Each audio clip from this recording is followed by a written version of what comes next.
Assalamualaikum warahmatullahi wabarakatuh. Kembali lagi di Comic Sense, ruang berbagi pengalaman ngomik bersama saya Sweta Kartika. Kemarin saya udah janji pengen membedah komik karya sendiri kan. Udah 2 tuh, yang The Dreamcatchers. Maksudnya udah 2 part. Yang The Dreamcatchers itu saya pecah jadi 2 tuh. Yang pertama saya membahas proses pembuatannya sama membahas world building. Karena kan tuh lumayan kompleks tuh world building di komik The Dreamcatchers tuh. Nah, yang kedua saya membahas tentang pengkarakteran, especially membahas tentang multiple karakter, pembuatan multiple karakter. Karena di komik The Dreamcatchers itu karakternya ada 4 karakter utamanya.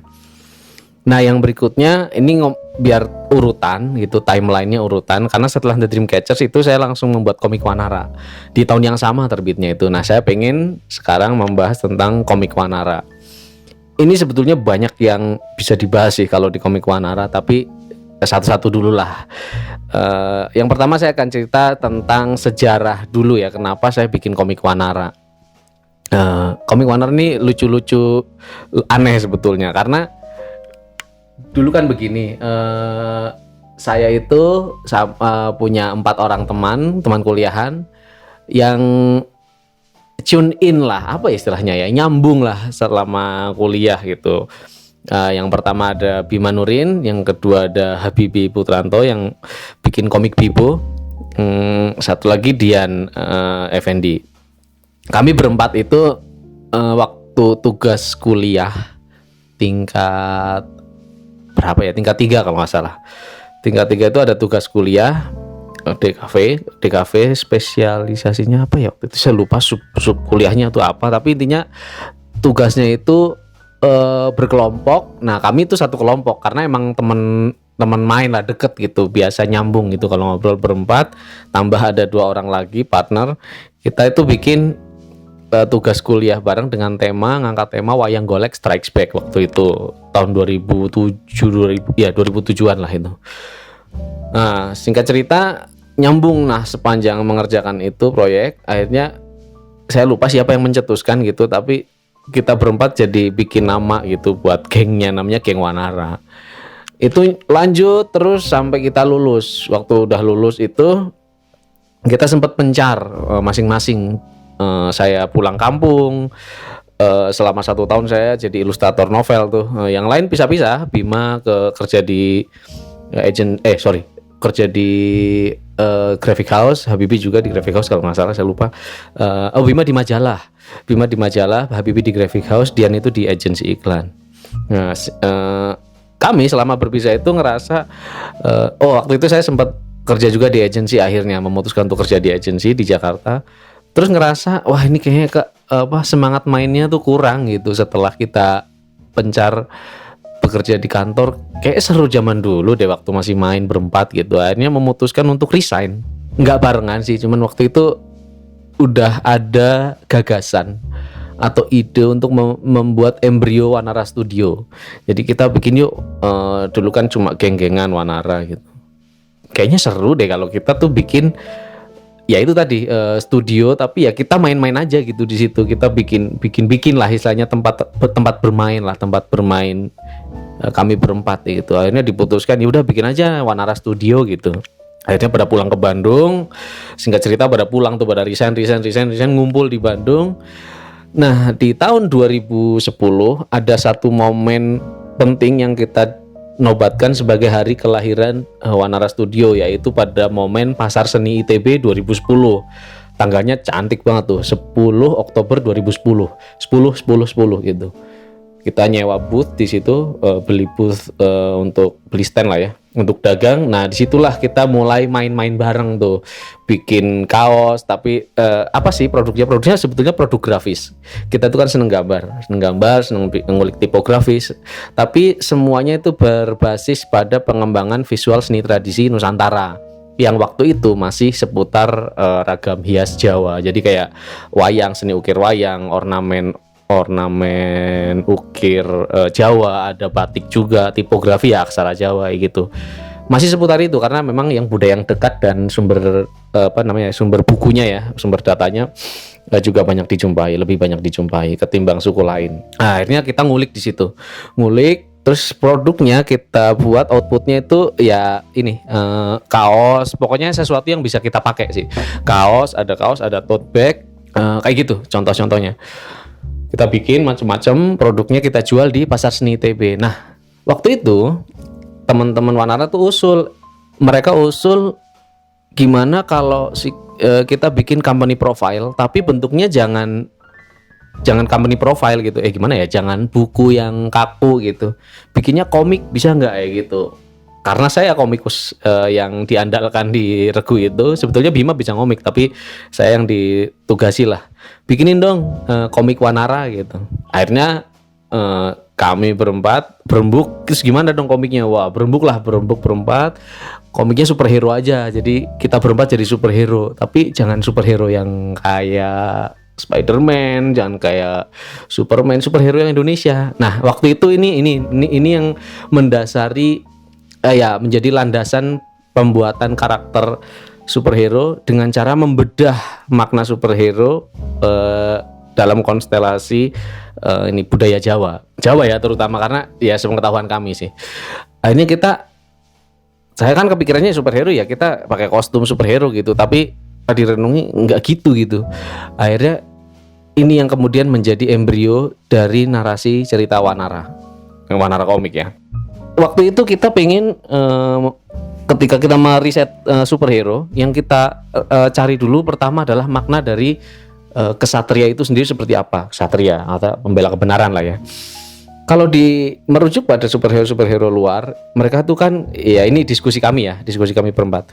Mereka itu pakai kostum ketat, sendirian beraksi kayak gitu, punya kekuatan super, terus harus menutupi identitasnya.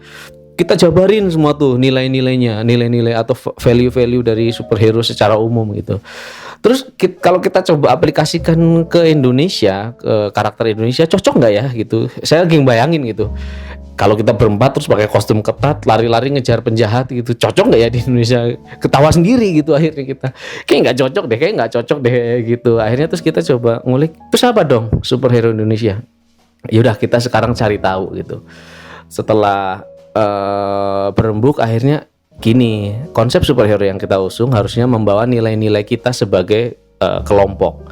Akhirnya setelah berembuk, ngambil dari esensi dari pewayangan juga, ternyata yang makna dari superhero ya pendekar sebetulnya ya, yaitu orang-orang yang kalau di Indonesia sesuai konstelasi budaya Indonesia, orang-orang yang bekerja berkelompok. Kalau di kita itu kan gotong royong dengan skill yang berbeda-beda, itu udah nilai kebinekaan tuh. Kalau di kita nilai keragaman yang dijahit menjadi satu.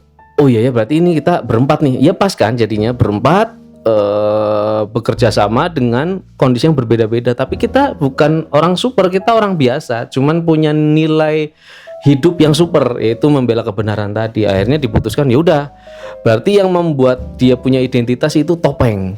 Karena kita Wanara kan monyet, maksudnya waktu itu monyet itu value kita sebagai Wanara itu bermain liar tapi tetap bekerja sama. Nah, itu kita usung dalam pembuatan karakter di superhero di komik Wanara.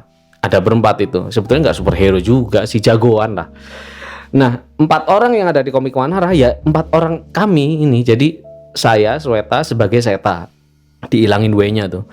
Terus Bima itu jadi Brata, karena Bima Bratasena kan, jadi Brata namanya. Terus Habibi jadi Bibo, yang sekarang jadi karakter komik Bibo itu. Namanya di situ Bibo. Dan Dian ini karena dari zaman sekolah zaman kuliah dipanggilnya Monster, ya udah dikasih nama Monster di situ. Jadi 4 orang itu ya adalah kami memang.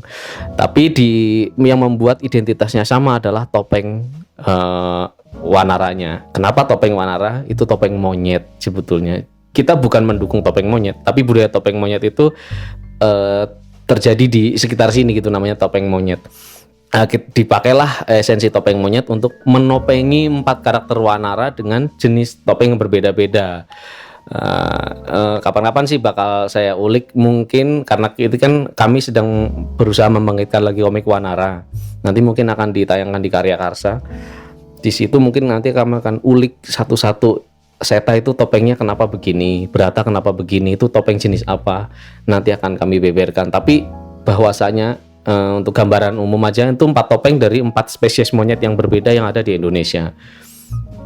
Disimplifikasi jadilah si topeng monyet itu. Sebetulnya kami menentang budaya topeng monyet, makanya si karakter Seta itu punya monyet kecil namanya Cims. Nah, nanti ada background story bahwasanya Cims itu dilepas liarkan oleh si Seta dari cengkraman tukang topeng monyet gitu ceritanya. Tapi karena Cims itu sangat berterima kasih pada pertolongan Seta, akhirnya bareng terus gitu.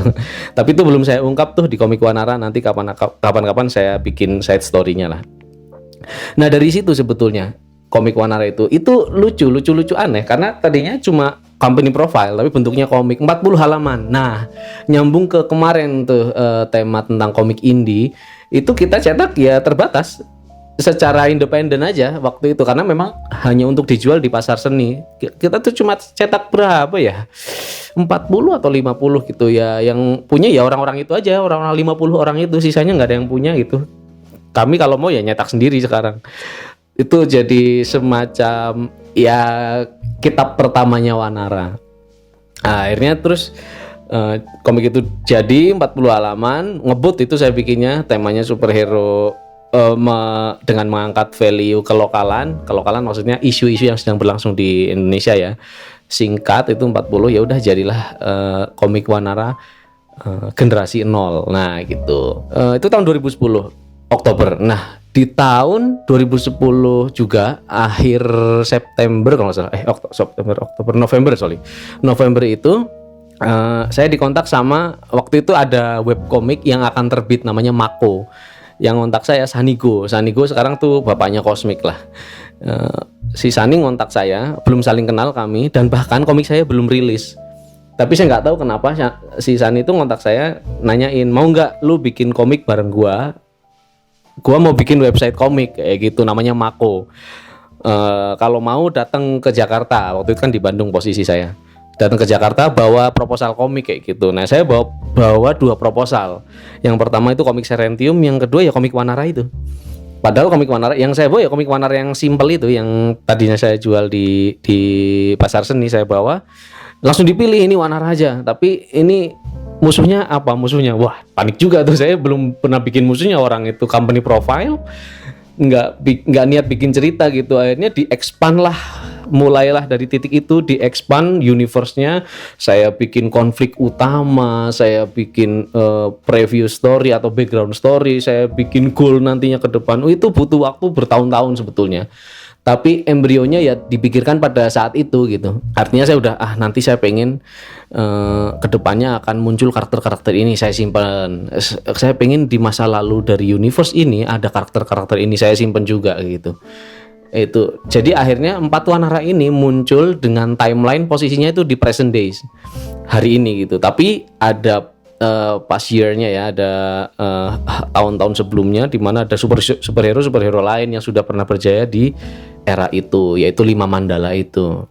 Dulu ini menarik lagi. Dulu itu ketika saya membuat 5 Mandala, karakter 5 Mandala yang ada di Komik Wanara, aslinya salah satu karakter yang pengen saya angkat itu, saya tertarik banget sama cerita ada superhero pertama Indonesia yang terkenal banget, karya Pak R.A. Kosasih, namanya Sri Asih. Saya pengen ngangkat ini nih. Akhirnya saya usul ke San, boleh nggak kalau saya mengangkat karakter ini sebagai sebuah tribute, artinya rasa hormat saya pada karya Pak R.A. Kosasih, Bapak Komik Indonesia. Oh ya udah, kita ini aja, minta izin bareng-bareng. Lu bikinin dulu desain karakter Sri Asih versi lu, kayak gitu si Sani bilang. Akhirnya saya bikin desain karakter Sri Asih. Datang waktu itu beramai-ramai. Waktu itu masih hidup Pak R.A. Kosasihnya, usianya waktu itu 91 tahun.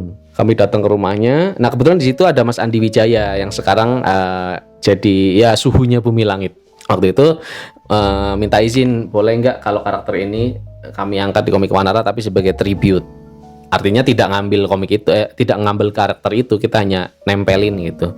Boleh katanya waktu Pak R.A. Kosasih itu, oh boleh ini, dan ini non komersil ya gitu Pak. Jadi kami nanti nggak akan memakai karakter ini untuk dijual kayak gitu. Boleh Pak Kosasih, senang banget. Tapi setelah Bumi Langit itu bagus gitu ya, sekarang udah Bumi Langit namanya bagus, si Sri Asih itu sudah resmi copyrightnya milik Bumi Langit, ya saya lepas nantinya si 5 Mandala ini nggak ada Sri Asih. Saya akan ganti karakter baru, perempuan juga, cuman nggak Sri Asih gitu. Artinya masa tribute saya untuk Sri Asih sudah selesai, karena sekarang Sri Asih sudah bagus sekali dikaryakan oleh Krisanti sama Dita kalau nggak salah di line webtoon. Itu sudah bagus lah, sudah bagus. Saya senang sekali karakter itu hidup lagi, karena emang tujuannya itu ayo dong kalian kenal karakter ini, karena sekarang sudah terkenal. Itu sudah cukup buat saya.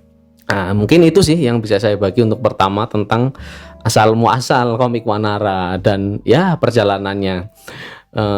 Nanti kapan-kapan saya akan share kenapa komik Wanara itu mangkrak, ada alasan-alasannya, tapi mungkin tidak mendetail. Tapi untuk sekedar informasi nanti akan dibangkitkan lagi oleh teman-teman dari Wanara Studio. Jadi tunggu saja tanggal mainnya. Terima kasih sudah menyimak. Assalamualaikum warahmatullahi wabarakatuh.